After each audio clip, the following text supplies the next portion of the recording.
Welcome to Public Safety Talk Radio, the podcast for all of our heroes of public safety, including law enforcement professionals, firefighters, EMTs, corrections officers, healthcare workers, and more. The show is produced by the POCUA and is founded upon its Soundness Initiative. This episode is sponsored by the Finest Service Organization, a provider of line of duty death loan protection through many of our POCUA institutions. Hi, I'm Ken Bader, your host for Public Safety Talk Radio. And much like the last episode, I have a great couple with me, a couple that is a great entrepreneurial couple that has started first responder conferences. I had the privilege of talking to them a couple years ago, and now I'm going to have some real fun talking to them about the challenges of COVID and coming out of that. Let me tell you a little bit about them. Their names are Sean and Jeff Thomas. Sean is a deputy of the King County Sheriff's Office in Seattle, and she is the founder and CEO of First Responder Conferences. And her husband recently retired, so he's got all the stuff to do at the house and be the executive director of First Responder Conferences. But he is Jeff Thomas, and he was recently retired from the King County Sheriff's Office as well. Guys, welcome to the show. Thanks for having us. Oh, it's awesome. I remember it was so awesome talking to you years ago when I did Beyond the Call. We're going to have even more fun now, whether you like it or not. How's that? Sounds good to me. Good way to start off our morning. Yeah, especially a Friday morning. I know these things come out on Wednesday, but hey, you know what? We tape them early. It's a Friday now. But I got to ask, running conferences myself, the last 2 years, I don't even know exactly how to say this, but it's been a bastard. It's been, ridiculous. And I understand why I want to keep my attendees safe, but it's been nuts. Yeah. How excited are you really? I mean, I see a whole slate of conferences for first responder conferences. How excited really are you to actually see individuals in person and run a live event? Yeah, it's been great. We actually were able to do 6 conferences this year. Nice. Yeah. So I think people are just, biting at the bit to get out and network and socialize. And then plus, the information that we're going over is needed more now than ever. So it's been fantastic. We've met so many great people. And we just keep on getting contacted, and our schedule is already full for 2022. So it's pretty exciting. Like I said, it's, just getting out there and meeting people, figuring out what other people are doing, right? Because there's a lot of first responders that are just having a hard time right now. Yeah, definitely law enforcement, and I'm finding that with firefighters and EMTs as well with the COVID situation the last couple of years. Is for those folks listening or watching that aren't familiar with first responder conferences, talk a little bit about the themes of the conferences, the subjects that you really dig into. So our conference is a 2-day conference. It's a conference where everybody sits together. We have breakfast together, we have lunch together, we have a networking social together, and then everyone listens to all of the speakers. So when we put the conferences together, we didn't want to segregate against professions, because at the end of the day, trauma is trauma, stress is stress. And I believe a firefighter can learn from a police officer, or a police officer can learn from a dispatcher. We're all in this together. And so we wanted to make sure that everybody was able to listen to all the presenters.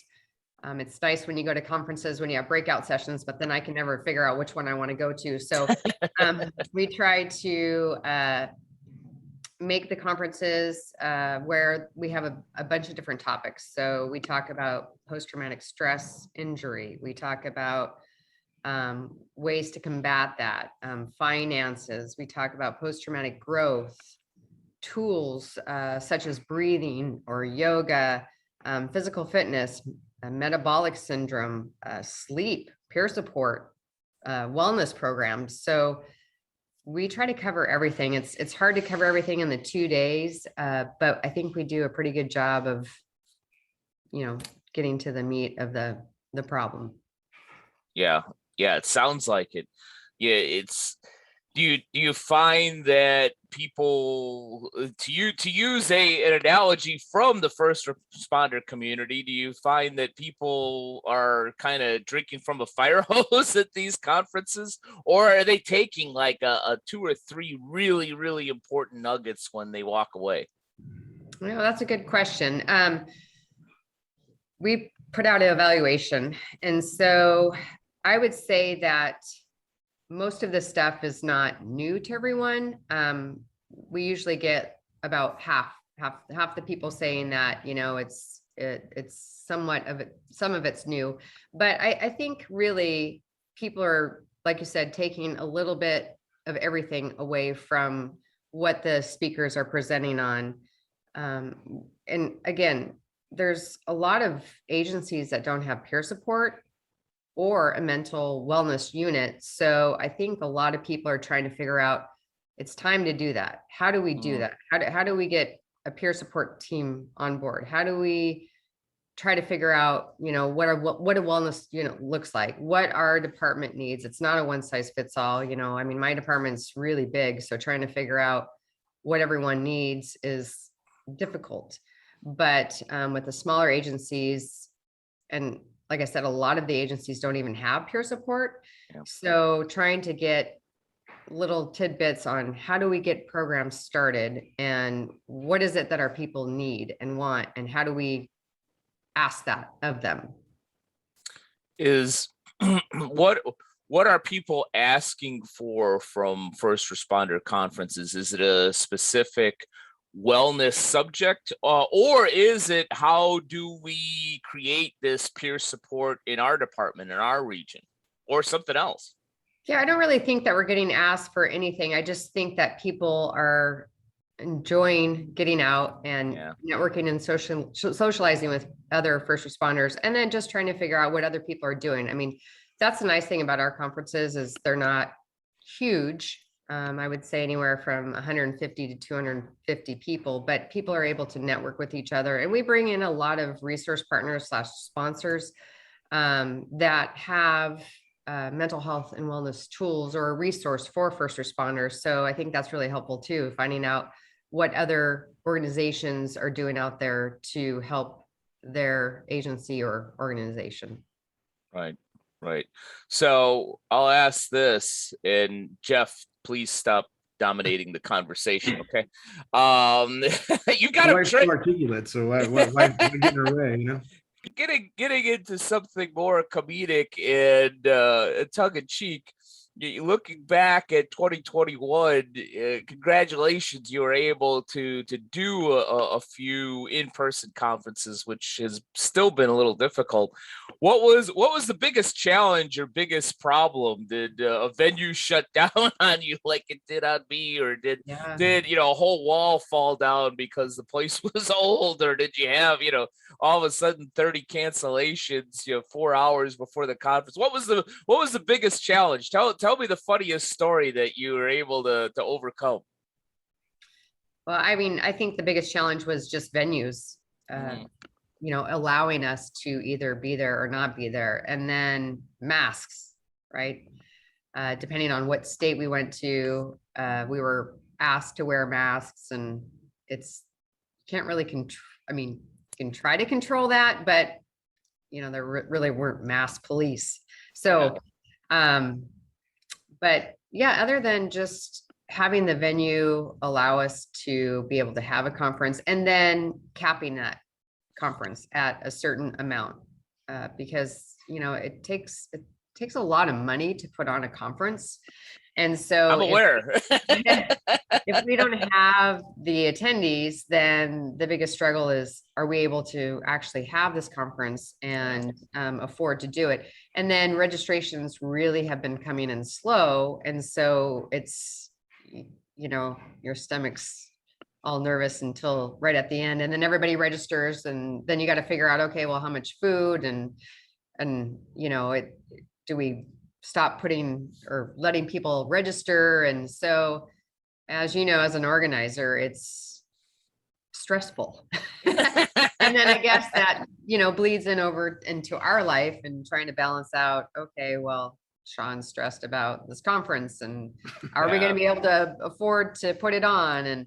And so, yeah, well, and that's the other thing that we talk about at the conferences is families, right? Because there's a lot of stress in families of what's going on. So, but yeah, I think that's probably the biggest hurdle that we've had is, actually, I mean, we just don't know how many people are going to register. So is it, we're taking so much risk and on even actually opening up registration and having it. And then when COVID hit, we had to cancel and then we had to refund, and it was a bookkeeping nightmare. Yep. So we try to, when we say we're going to have a conference, we try to move forward and have it. Obviously, we didn't have a choice when COVID hit. Right. So we did the best we could.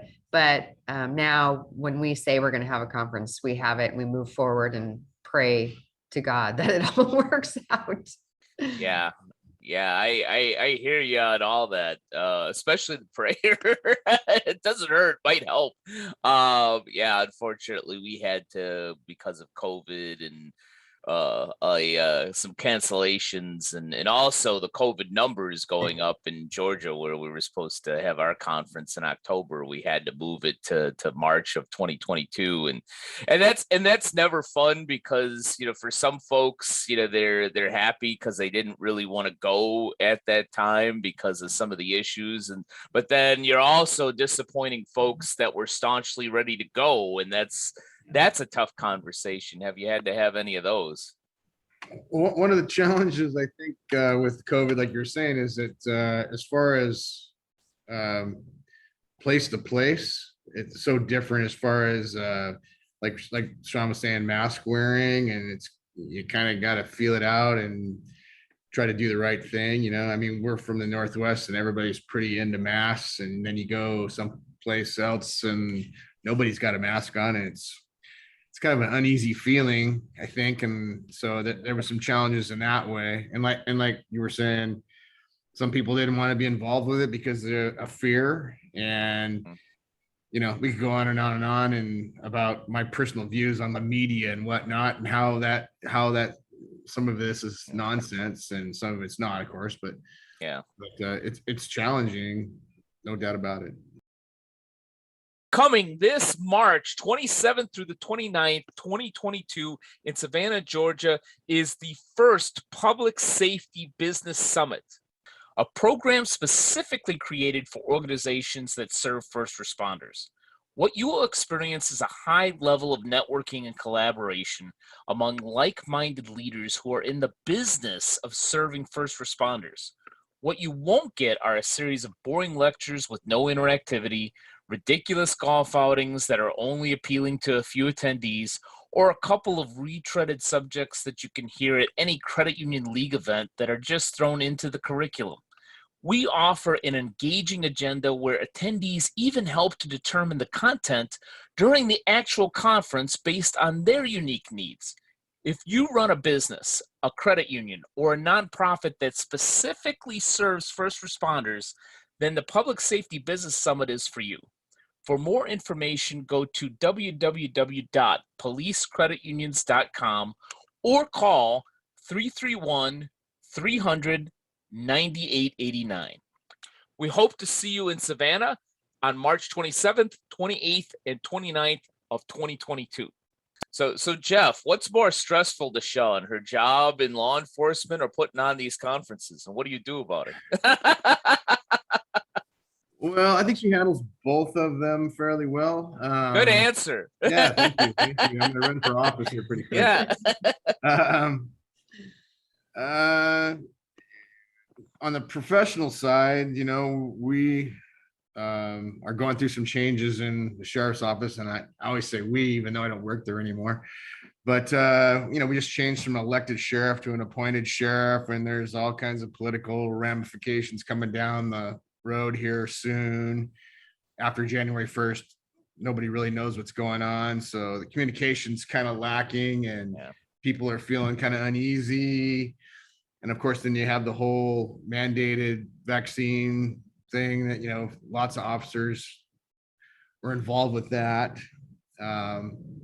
Probably more so with like Seattle PD than King County PD or Sheriff's Office, but it's obviously affecting things. And then some of the political decisions that you stand back and watch and think to yourself, are you kidding me? I mean, where is this coming from? I mean, it gets very, very frustrating. Sometimes she has to tell me to go take a walk around the block because you read unfortunately, I still get the paper. And I read the paper. It's really, if you've got a fire pit, it's really good for that. That is my excuse for getting the paper. Yeah, you put it underneath the wood with maybe a little starter right up. That's exactly what happens. Newspaper's still good for something. Yeah. I feel kind of silly getting it. It just means I'm old, I think. Yeah, I like to tell my dad, you can get that on here. But it's a little bit harder to start fires with your cell phone. So through all this, I mean, I'm not ignorant to or downplaying the stress level over the last couple of years. The conferences were affected. Your profession was affected both by COVID and what's happening in the zeitgeist of America right now. Did you ever sit there, either one of you, say, why are we even doing this conference stuff? Why one of you will retire? Why don't we both retire, shut down the business, and go find an island somewhere and just get away from it? Go ahead. Well, yeah, you're right. You're exactly right. It's one of the reasons I quit. I just, I kind of hit the wall and said, I just don't see the point here sometimes, after doing it for 32 years. And I wasn't done by any means, but I just felt like I was done, The point I was going to make is I think that with all the stuff that's going on in the world, I think it's kind of helped the light bulb to go off for some people who maybe thought, do the police and the fire and the first responders really need this kind of assistance and mental health and blah, blah, blah. And I think there's a lot of people, any skeptics, especially if they work in a field where first responders are involved, are like, oh, absolutely, because people are stressed out. That's just the way it is. And it's coming from all sides. I guess I can use law enforcement as my best example. It's coming from all sides. It's political, it's medical, it's scientific, it's all that, and to try to go out and do your job every day, just in it used to be easy, it used to be easy. You go out there and help people. That's what your job was basically. Now it's like, you got to think and you got to go down your checklist of this, that, and the other before you can talk to somebody. And it's just, so politically, it's an impossible world to function out there. I feel horrible for people who still have to do it, to tell you the truth. I mean, Sean's got a couple of years left till she wants to retire. And so she's trying to make the best of it. And she's trying to help as many first responders as she can while she's going along. I'm just kind of in a support role, which is fine with me. I don't have a problem with that at all. So. Yeah, you seem a lot more laid back and less stressed than when I talked to you 2-3 years ago, Jeff. Is it that evident? Yeah. I'm seeing you smiling and joking and so. Oh yeah, I mean, I did that before too, but it's getting hard. I mean, it's a tough business to be in, any first responder situation, and like I said, I just shake my head sometimes when I look at the political things going on and what people in power are saying in some respects, and what happened to our system of freedom that's not free. And but it's frustrating as a person who's been out there and sought work, and now the changes are kind of they're strange to me. Yeah, as a civilian that's never been a first responder but has always supported first responders, it's frustrating to me too. Even though I call myself a realist, some people call me a pessimist. I guess it depends on who you talk to. Ironically, I actually have hope that if we can get out of this, what I will call an absence of logic. I certainly want communities to be safe. I certainly want communities to connect with police and other first responders.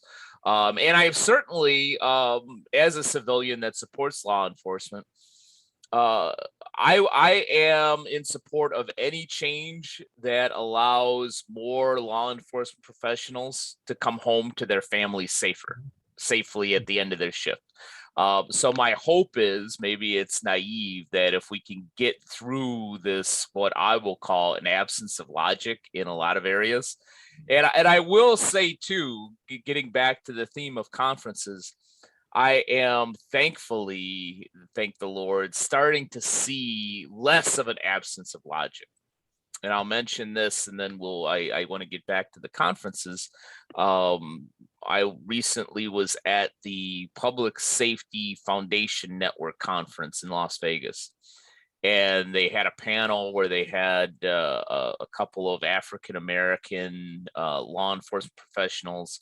They had a representative from the NAACP, and there was another African American professional who I forget at the moment. But the point is over 90% of the comments and the give and take were logic of what could be done, how it could be done, so that everybody is safer and everybody is lifted up. And I don't want to make this, some kind of, frou up with people thing, but it was real logic that was centered upon, how do we fix this rather than how do we just continue to be pissed off.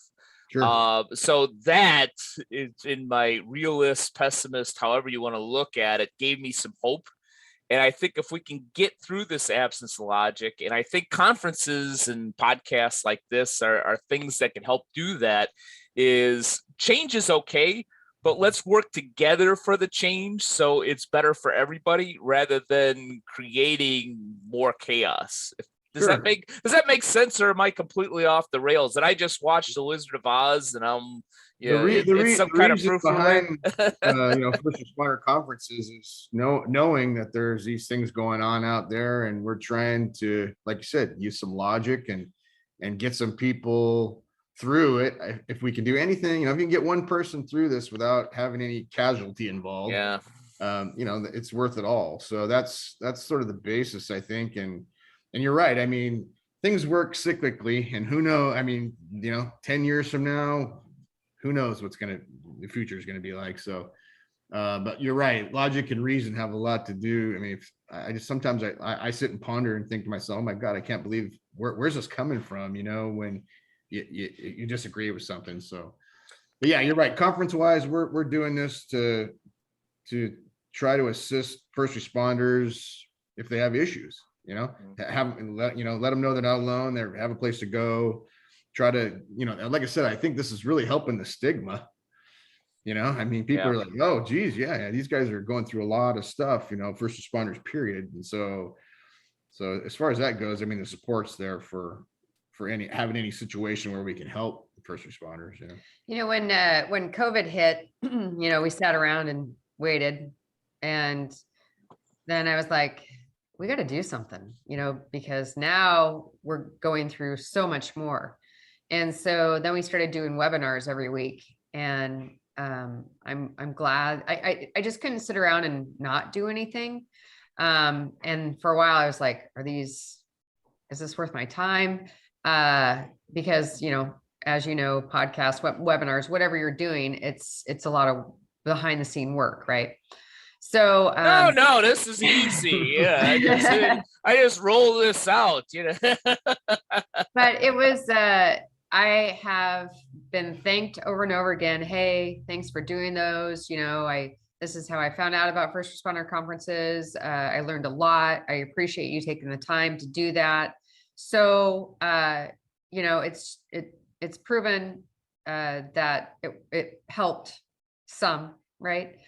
We never know how many people we reach, but, Sure. And that's just like the conferences when you're like, oh, well, you're thinking about, stopping, quitting conferences and retiring. And I think this first responder conferences has become my passion. And even though when I retire, I have a great job.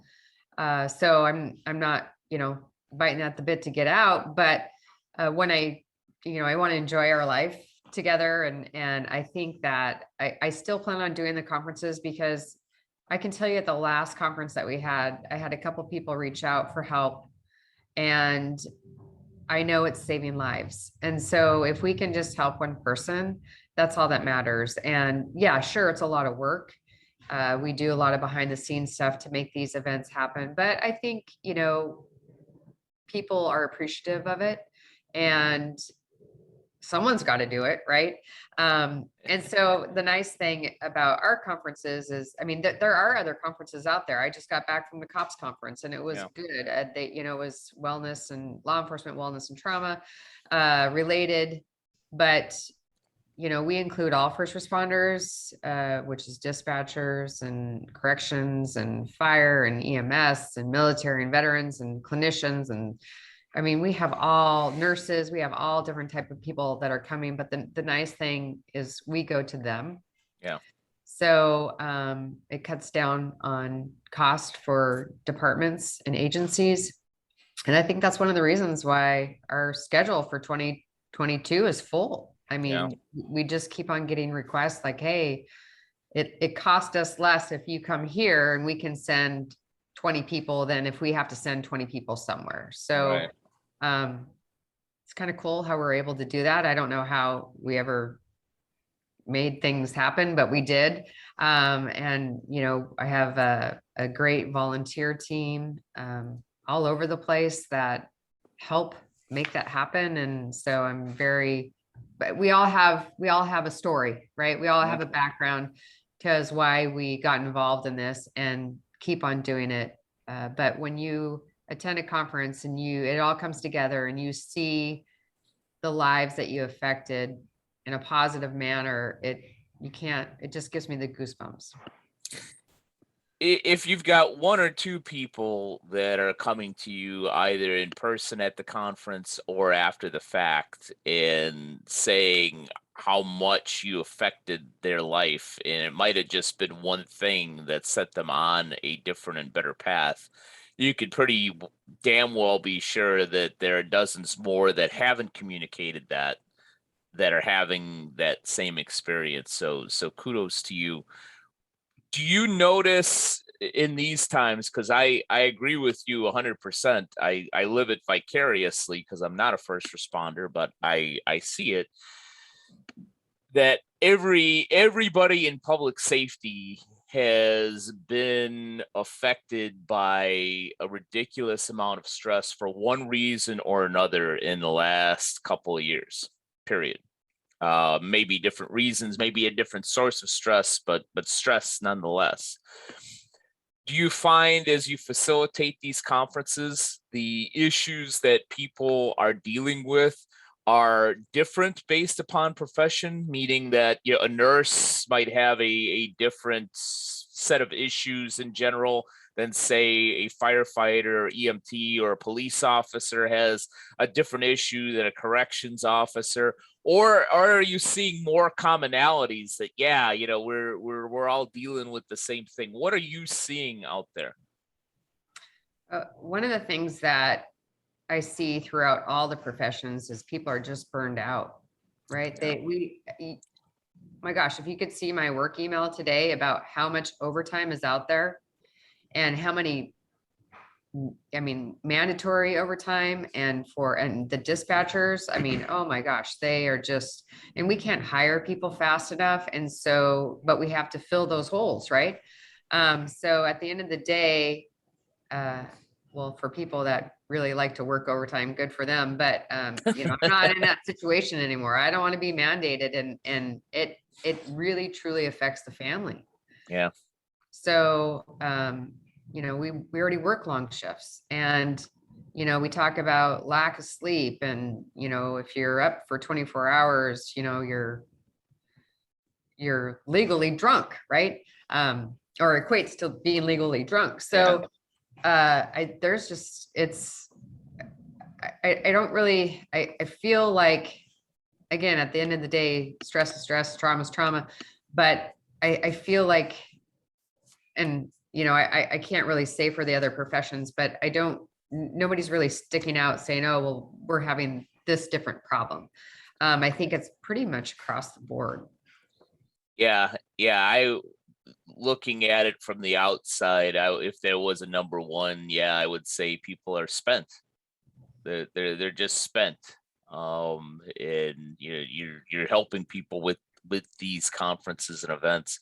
So let's go. And I appreciate you going a little bit deeper with me because I know some of it, we need to talk about, and others because you're experiencing it yourself is like, I got to relive it to a certain extent.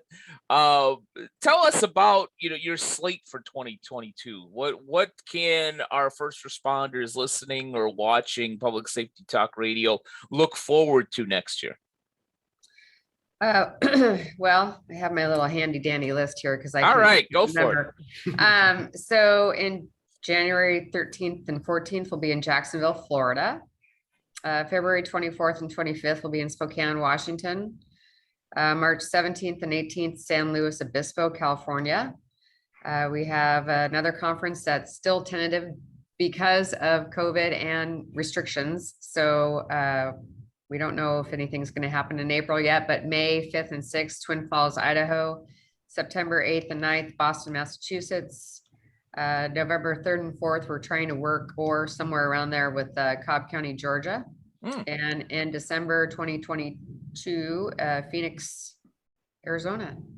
So that's what our 9 conferences in Nice 2022 is what we're aiming towards. So now, are they all centered around the same subject of first responder wellness, or are there some slight differences in the themes of those 9?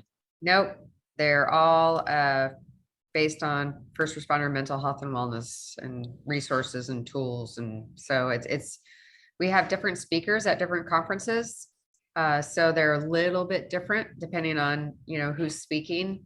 But pretty much, we tried to provide the same topics or similar, just depending on the speaker. Got it. So I have to ask, what is, now we're going into 2022 and knock wood, that the COVID restrictions and the pandemic issues will be even lesser. One can hope, assuming things start rolling the way that they should. What are you really looking forward to 2022? Is there a specific conference because you've never been to that area before that you're really looking forward to? Are you looking forward to a particular speaker? What are you really looking forward to in 2022? Oh, what I look forward to is it's nice to go to different locations, right? And meet different people and find out what it is that they're doing.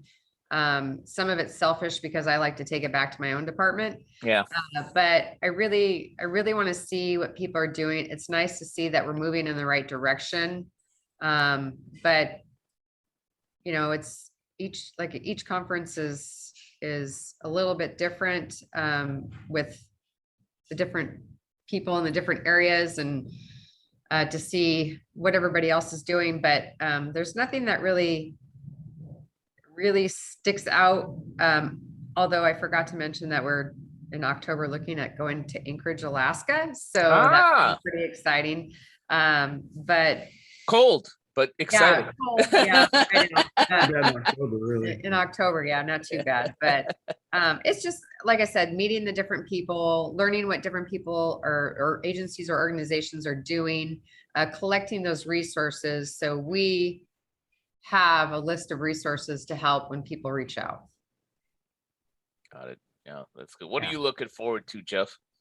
Oh, I think, just like everybody else, you're kind of hoping that society itself kind of gets positive and people start getting some relief, because I think that's part of the issue. I think, we were talking before about first responders, but everybody in society, you just look at the job market and there's people that are quitting right and left and blah, blah, blah. It's everybody's got the same problem, first responder or not first responder. So hopefully, like you said, the COVID thing will get a grasp on that, and inflation will go away and gas prices will come down. And those things, yeah, I'm gonna hold my breath for that after I spend $40 to get a quarter of a tank of gas. But yeah, continue.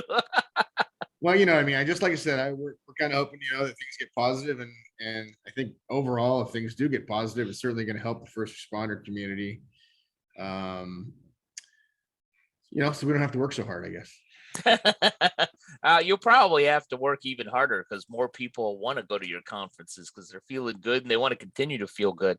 As we continue, or as I wrap this up a little bit and kind of sticking with the everybody feeling good, is there a number one tip, not only as law enforcement professionals, first responders yourselves, but in hearing some of these things that people are sharing at these different conferences, is there a number one tip going into 2022 that applies to your true first responder wellness that you would give out, that, if you could do this one thing, this will help you at least a little bit? Well, I don't know. I would encourage people to, learn more about mental health and wellness, and learn more about the different resources and tools out there, right? It's not a one size fits all. And so counseling may work for you, but yoga may work for me. So just keep an open mind. Try to, learn about the different mental health tools to help you and your families through it, and realize that, maybe getting on the treadmill today for the next month is going to change and you're going to need something else. So I guess I would just say, be open to, taking it all in and learning about different things and trying different things to get that right fit for you. Yeah, no, that is one of the top 10 number one tips I've had on this show, which is, try different things. If that isn't working for you, then try something else. Well, how can people best find you if they're looking at going to a wellness conference, or possibly even bringing one of your first responder conferences to them? How can they best find you out there in the world? So they can go to First One ST Responder Conferences, which is plural.org. We also have a Facebook page. I think, well, we do have a Twitter, but social media is not my thing, so somebody does that. So those volunteers. We have a website. We have some social media sites. They can always feel free to email me at SeanT@firstresponder.conferences.org. We try to keep up to date, but we have a newsletter. So if they want to sign up for our newsletter, we'll keep them up to date and posted on everything that we're doing. Perfect. I really appreciate not only you taking the time this morning, but also what you're doing. I think that it is extremely necessary. And I think that if our first responders are truly mentally, emotionally, and physically well, that will help them not only just get through all this chaos, but come out of it better, and possibly help some of them, lead us through this chaos because they got their stuff together. So thank you. Thank you for what you're doing. Yeah, thank you. Thanks for having us. My pleasure. Thank you again. And thank you to all of you who have either watched or listened to this episode of Public Safety Talk Radio. And we'll be back with you next week with another great guest. Public Safety Talk Radio is produced by the POCUA. The POCUA is a consortium of financial institutions serving law enforcement as well as other first responders and public safety professionals. To learn more about our association and to find one of our credit unions or service providers near you, go to www.policecreditunions.com. And always remember, if you aren't working with one of our POCUA credit unions, you're just banking with an institution that just so happens to serve first responders. As a public safety professional, you and your family deserve better. Find a POCUA credit union today.